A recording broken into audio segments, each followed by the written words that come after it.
4 দিনের সম্মেলনে কি পরিমাণ বিনিয়োগের প্রস্তাব এলো তা এখনই জানাতে চায় না বিডা।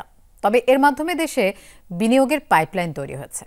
2 বছরের মধ্যেই এর সুফল পাওয়া যাবে বলে আশা করছে প্রতিষ্ঠানটি। এদিকে শেষ দিনে রাজনৈতিক দলের সাথে মতবিনিময় করেছে বিদেশি বিনিয়োগকারীরা। নুডলস খান নাই তো নুডলসই খান নাই।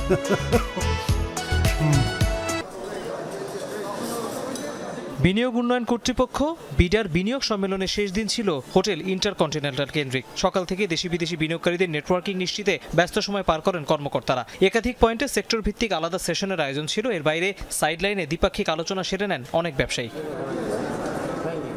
পরে আনুষ্ঠানিক সংবাদ সম্মেলনে বিডার head of business development Nahiyan Rahman জানান, আপাত দৃষ্টিতে সম্মেলন সফল। মিড টু লং টার্মের একটা রোড ম্যাপ তৈরি করা, যাতে করে আমরা এখানেই শেষ না করি, এখান থেকে লিডগুলো জেনারেট করে পরে এগুলাকে কিভাবে কনভার্ট করা যায় অ্যাকচুয়াল ইনভেস্টমেন্টে, সেই পাইপলাইন। আমি জানি আমাদের চেয়ারম্যান আগে বলেছে আমাদের এই ইনভেস্টমেন্ট সামিট থেকে আমরা একটা পাইপলাইন জেনারেট করতে চাচ্ছি।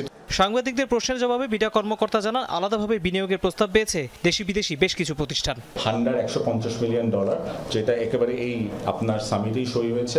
তার আগে ওই দিন গতকালকে সকালবেলায় আমরা জানলাম যে আমাদের শপ আপ যে স্টার্ট আপের যে বিজনেস আছে, ওখানে $110 মিলিয়নের মতো ইনভেস্টমেন্ট এসেছে।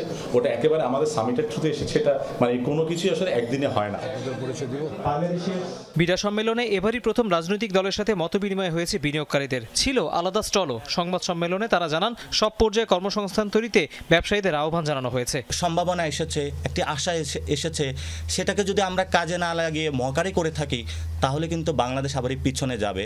এবং আমরা তাদেরকে বলেছিলাম, বাংলাদেশের এই যে সুযোগটা সৃষ্টি হচ্ছে, সেখানে 15টা কমিশন করা হয়েছে, রিফর্মস কমিশন।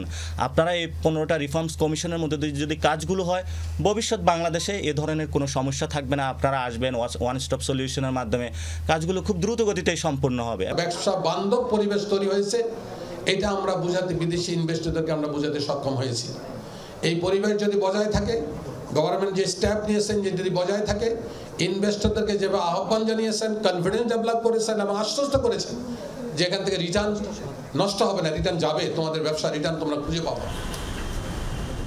বিনিয়োগের পরিবেশ তৈরিতে অন্তর্বর্তী সরকারকে সহযোগিতার আশ্বাস দিয়েছে একাধিক রাজনৈতিক দল। তৌহিদ হোসেন, যমুনা নিউজ, ঢাকা।